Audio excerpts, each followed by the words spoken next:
I give you little advice, the warning. There's a lot of fireworks going on. You probably be able to see them. Probably not. You can hear them.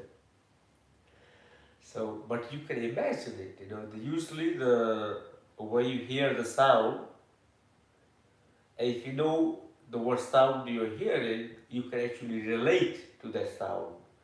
And if you have not seen it, or have seen it, or read about it, or heard about it, or read about description, or maybe other people talked about it, your mind will create a picture of it to your best ability, the what actually you would like to see it or experience it. So there is a loss of firework. Probably I don't know. There is some special day in England and Ireland they practice, and also the Diwali is not far away. So there is the 15th of November is Deepavali, but in India people start making crackers from probably the 2 weeks in advance, sometime 4 weeks in advance. Things are getting tighter nowadays, so there's very less fireworks. But my advice: be a bit more sensible when you play with fireworks, and don't hurt yourself or other people. And beyond that, do think about environment. There is a great to play with fireworks, but also think about health and safety and the amount of pollution you may be able to produce. Usually, any celebration of happiness and joy, you should do it with the Agnihotra. You do it a fire ceremony at home. When you do the fire ceremony, you bring the gandh, you bring the aroma to the environment that actually keeps you disease free and makes sure your health is also remain healthy, your environment remain full of vitality. And if I know in Western culture or the American culture they use sage, you can also burn the sage as well, and some holy wood also you can burn it. But I will. Uh, you can play conch shell if you want to make a noise. Play conch shell. That's good for your lung capacity as well. And celebrate chanting. Celebrate doing sankirtan. Fireworks are not good for the environment, bird, trees, the wildlife, as well as the air you inhale afterward, also for your lungs. So I'm pretty sure fire emission is not that old when they developed it. So if it's polluting the environment, and from yogic point of view, is our responsibility to look after the environment. If the environment is not healthy, prana is not going to be healthy. If the prana is not healthy, your health will not be healthy. So, if you intend to play the fireworks or firecrackers, first of all, your health and safety. There are lots of fire accidents happen. Second is think about: are you a lover of nature or you lover of your pride, or annoying people that sometimes somebody has a poor heart condition. This is quite very unkind in my definition. Somebody have a poor heart condition and they are sleeping and resting. You go along, blow up a very massive cracker sound. They jumped out of their bed and they died with a heart attack. It's not a very good idea. So think about how many ways you can spread and have a thoughtfulness to your every action you do. Also, at the other activities, I would recommend not to use candles. They are full of petroleum, not good for your health. You will inhale the perfume or the toxicity of the, what do you call it, toxicity of petroleum. I wouldn't recommend you to either use the petrol, the candles. I know everybody have them in their household. Some of the people also even use them for the Trāṭaka, and I find it quite. You're practicing Pranayama, but you're okay to inhale the fume of petrol. Your candles are not natural product. They produce a massive amount of smoke. And you practicing Trāṭaka in a closed room is going to be full of smoke. Similarly, if you have candles in your yoga practice, any festive season, do not burn candles. Even the Christmas people burn candles. And they put effort. It's a lazy way to light the house with the candles. You can also make the lamp, like the people back in the day used to have either oil or the ghee that used to produce a less flame. And you burn that. That also brings the aroma to the wherever you burn that flame. Also the not polluting the environment. Because also when you're doing any spiritual practice,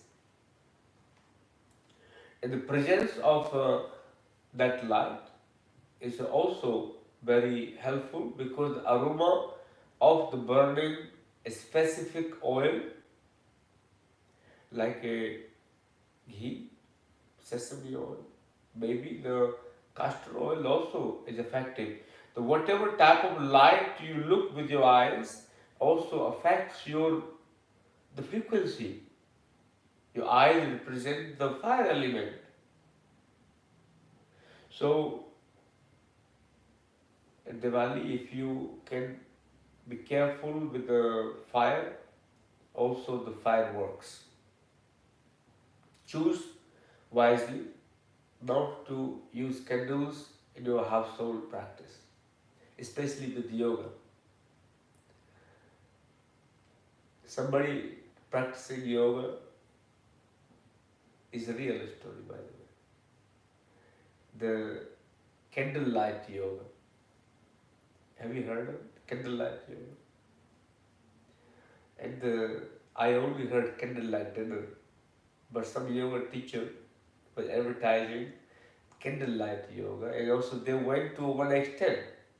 Date with yourself, candlelight yoga. Date with yourself, candlelight yoga. But accident happened in the yoga class, burn their hair, or everybody had candle in front of the mat. Unfortunately, somebody went into the end of the mat child posture, created fire in the room. I let you imagine how did that happen.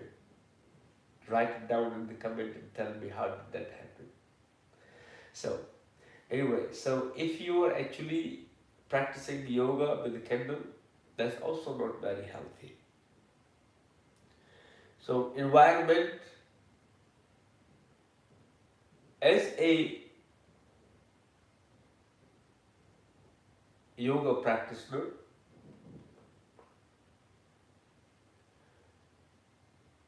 our responsibility to ensure that we look after the environment, because yoga is only possible if the prana is very high. If the prana level is very poor, you practicing yoga every day, it is not going to be beneficial for you. So when you protect the environment, when you protect the nature, you protect the prana. You protect the quality of the prana that's available to you. So in those festive seasons, fireworks does not help the environment. Especially the prana level, if you have seen I think there was a few days ago, there was a Guy Fawkes Day, I think 3rd of November, or 3rd of November, I think, or 4th of November, something. I remember I went a couple of times. It's great to have celebrations like this, but the amount of smoke that comes out in the city wherever you are, and you are living, and that all the toxicity that goes into the cosmos, and then when rain happens, they goes back onto your field, crops, even in the house, in your garden. And but if rain doesn't happen, they circulate in the air. Sometimes it goes inside the body too, and then you complain, I'm having a lung problem, I'm having the respiratory problem because I live in a city. And the most of the celebration takes place in cities to the excess level. In the villages, you take the celebrations, there's a lot more open space, and people don't have such amount of excess income to waste money to pollute the environment, because they know if they make a firecracker, the cow, the cattle, the buffaloes will also make a lot of noise. I remember a story at the once at full moon, we had the cow gave birth to a baby calf, and we used to call her Purnama. She was only 15 days old. And Yogi in India, talking about back in the days, maybe for 5 years ago, 6 years ago. And that year, it was last year, for us, we actually ever display the fireworks. They play the fireworks. Next day, I noticed there was a very little birds available in the area, and they all run away. We had 3 dogs at the time. They were all going crazy. They're running around everywhere because it's unnatural sound for them. Then, unfortunately, we had a baby calf not far away, tied in his neck with his mom into the courtyard, and was pulling his neck so much because of the noise that was produced. And the local, our worker staff was so happy, celebrating. But at the same time, there was lots of people were suffering. And I was keep saying, please stop, please stop. But celebration was so excess that because sometime in your happiness, you may not see who else is suffering. Because your focus is just your self-pleasure and self-gratification and self-happiness. But you miss out, you tune out basically to see what impact it having in your around surrounding circumstances and surrounding people. So our actions, even day-to-day life, our actions, even their basic necessity and the communal subject of celebration, it should be thoughtful. It should be thought through. What impact is going to happen immediately or in the long term? Can you imagine if the Donald Trump thought about every sentence he talked about while he was president? Would have been a different story today. So every action has a consequences. Every word you use, everything you say, everything you do, build a law of nature, karma. comes back to you. If you pollute environment, nature, your prana level will be very poor. You living every day unless you decided to uh, created your own global different nature or the environment or the different circumstances. But as far as I can see, as long as you are in the human body, you are dependent on the breath. Breath is your vital force that carries the prana inside the body. Polluting the environment also affects your food as well. Not just only the air. Immediate effect on the air, but food comes later stage. So for health reason, as specifically to the people who practice yoga, forget about whatever religion you are from for one moment. Think about the prana that you are going to pollute in a moment of your personal gratification and personal celebration. Second topic, do not use candles. They are produced mass with corporate industry. I am nothing against corporation, but try to find a local.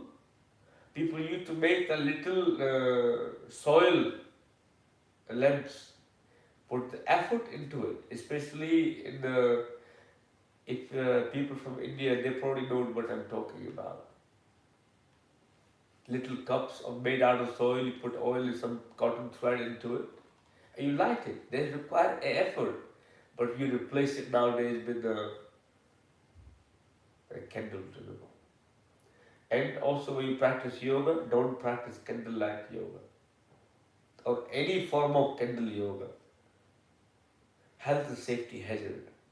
But say, how about we have the electric switch on and off candle in the while we do yoga? All it takes you to make a mistake is stand on it. You stand on it, you will hurt your own foot. That will be very bad practice for yourself. So, few basic necessities as a practitioner of yoga or meditation or lover of nature. If you cannot love nature, if you have no devotion to your practice to protect prana and maintain the prana level in the environment, you have no relationship to yoga, in my definition. You must become a lover of nature before you can love yoga. Because nature, clean nature, will have a vibrant prana. Your body will have a better food and energy as well as the prana level will be high. So, simple message, please don't play with fire because there are health and safety in yoga classes or when you practice yoga, even for your self-practice, never mind studio, even for your self-practice. You don't want to inhale the fume of candles. I don't even use incense while I'm teaching yoga. If you want to use incense, use it at the all timings, not at the time while you are practicing yoga or asanas or meditation. So certain guidelines you can follow, certain guidelines you can manage. So for Diwali or without Diwali, if you have people do nowadays put fireworks for everything. Think about it, how much you traumatize the birds. They are sleeping. But you go along, keep making noise, they fly off. They think the meteor shower is happening, Earth is under attack. So don't do that. Don't do that. Also the fire during practice, lots of problems can take place. Trāṭaka, if somebody practicing Trāṭaka every day with a candle, don't practice it. Put effort. Do it with the proper lamp. Does anybody have a question on YouTube asking? We have a... Yogi, it was about Trāṭaka practice. Uh-huh. So you suggest not to use a candle for Trāṭaka? I never suggest anyone in any of my training programs. And I think you were on TTC at the time we talked about it. I never teach Trāṭaka to on any TTC program using candles. And also with the petroleum product, you should always try to refrain from petroleum products as much as you can, because they are not healthy for you. They are not a good in a fume environment smell. So I will not recommend practicing. Best one you can practice if you're doing a Trāṭaka, castor oil you can use. You buy the proper Trāṭaka lamp. I think if you reach out to Michelle, she'll probably be able to help you. Okay, and she will give it to you one anyway if you ask her. Okay, and she will show you the process as well, how to use it. Or when you come to a studio, I can show it to you how to use it. Okay.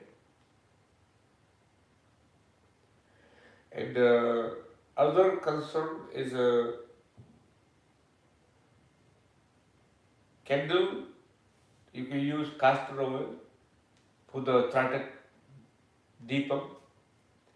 Castor oil or any oil that produces a very steady and thick flame. It doesn't produce too much of smoke. Which is castor oil is a very steady flame.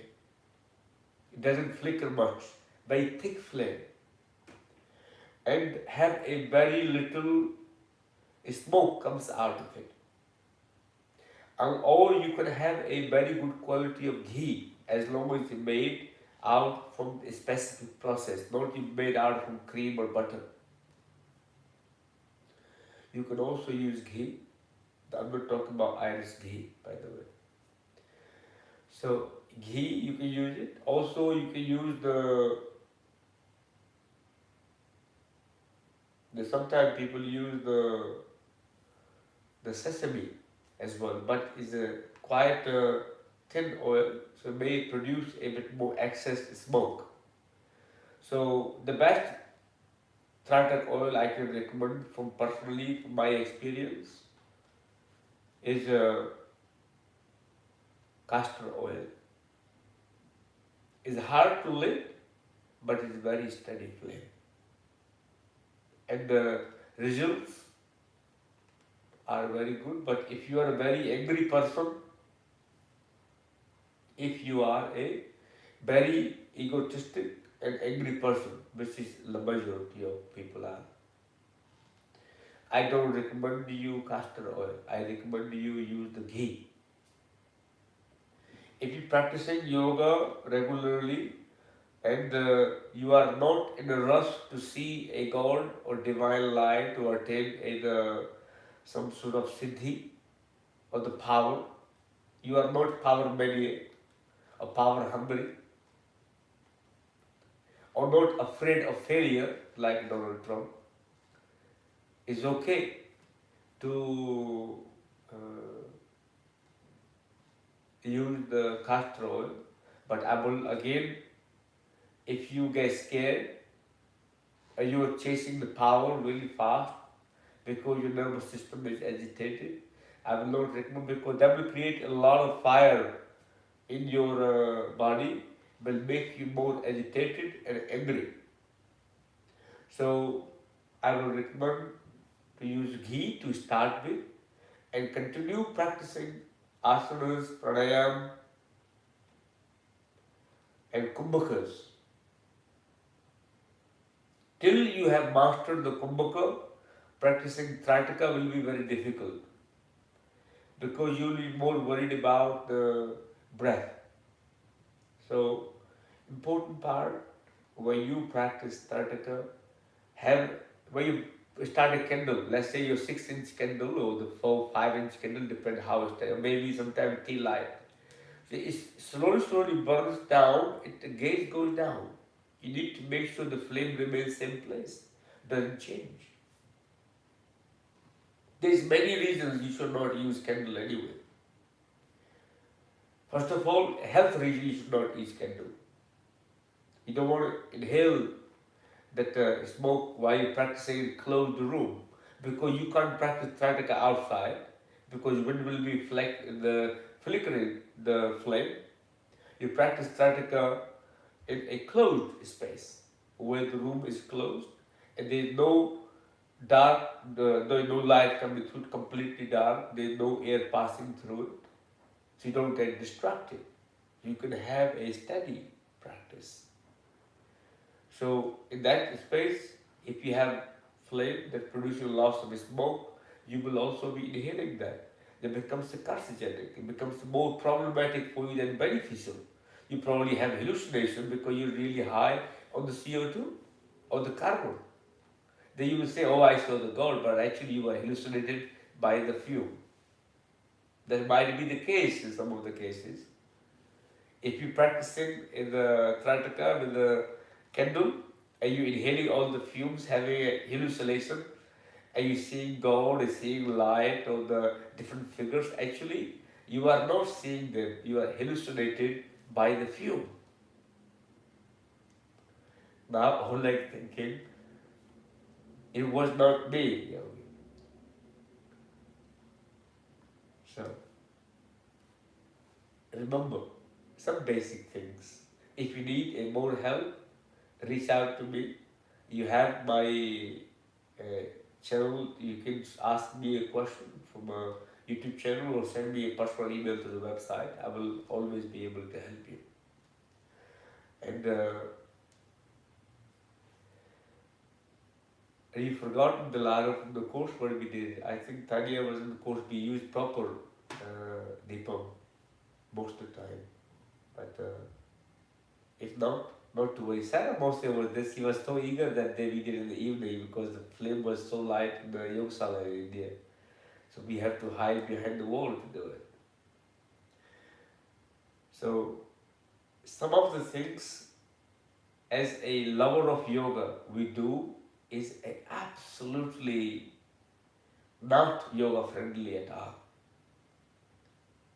They are not health friendly either, environment friendly.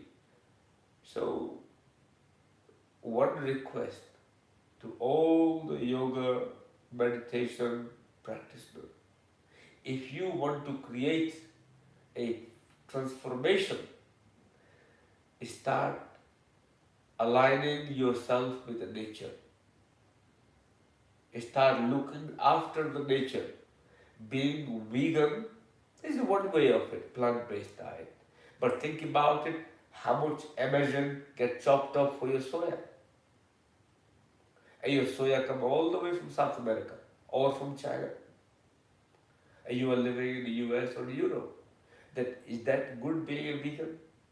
Think about it. Maybe find other resources of it. You destroy the Amazon. Imagine the amount of Amazon is being produced for soya, for the pigs as well as for you. You get classified same category. Waste product of soya product goes into the pigs. A two-way process. So be lover of nature. You be activist that you believe in. But think about the consequences that is also happening around it. You choose, you jump on in the bandwagon, okay, I want to be vegan, great. What else is happening around it? Are you supporting the industry that you're fighting against it? That is also very important. You buy all the canned food, supposed to be a health reason. Now you're taking more pesticides and stabilizers in your body.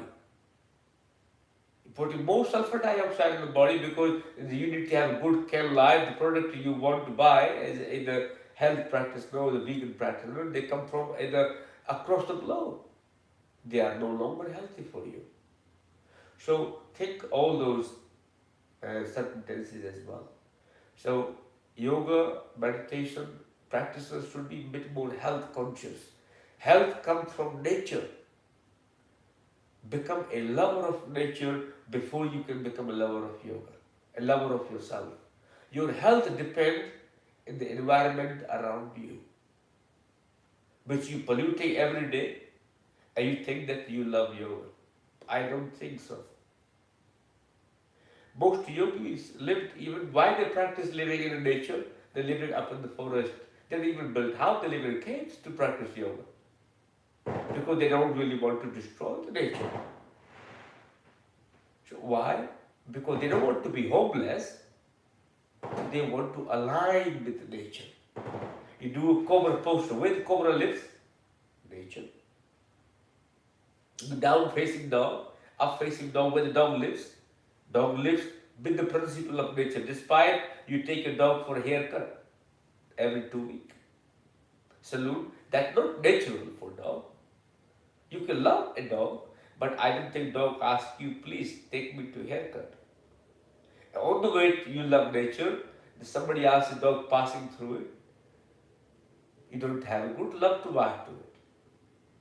So, a state of love or being in love are two separate things. Or you love something, or state your mind in a state of love. Two separate things. So, it's better not to fall in love, but be in the state of love. That means you don't need to specifically love something. You are 24/7 in a state of love. And that is important part. Your mind is divided. What is your personal benefit is, personal interest is, you cannot love. You are useless. You are very selective in your love. But yet you say, I love. Actually, you are not loving. You only satisfying your interest. If you divide it into thoughts, if you divide it in your interest, if you have selective thought process for love, you are actually not even worth that you can love. You have idea, but actually not love.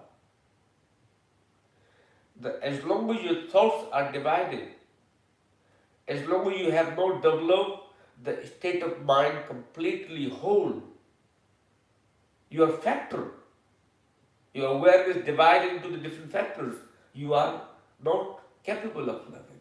You cannot love. Your mind have to be absolutely whole. Yourself have to be absolutely whole in order to love.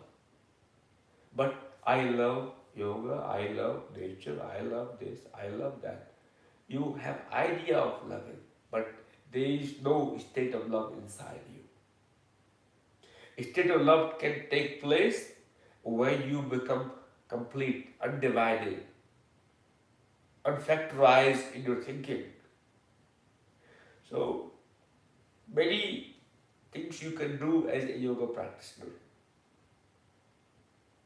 First thing, start living the nature from today. Not tomorrow, right now.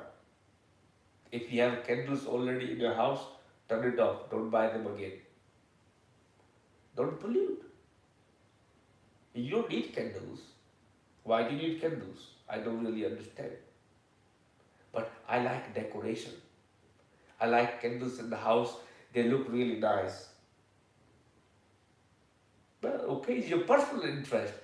You don't really love in nature. You don't think about it. But it's, again, your personal interest goes above the nature. As long as you put your personal interest above the interest of nature, above the interest of the prana, above the interest of environment, you are going to abuse it. And that's when the word sacrifice comes from. But now we say sacrifice in different terms. So if you don't need it, if you're doing it for the sake of doing it, don't do it. It's not going to change your life. Remember, learn to fall in love with nature if you love yourself. Without nature, you no longer exist, at least your body.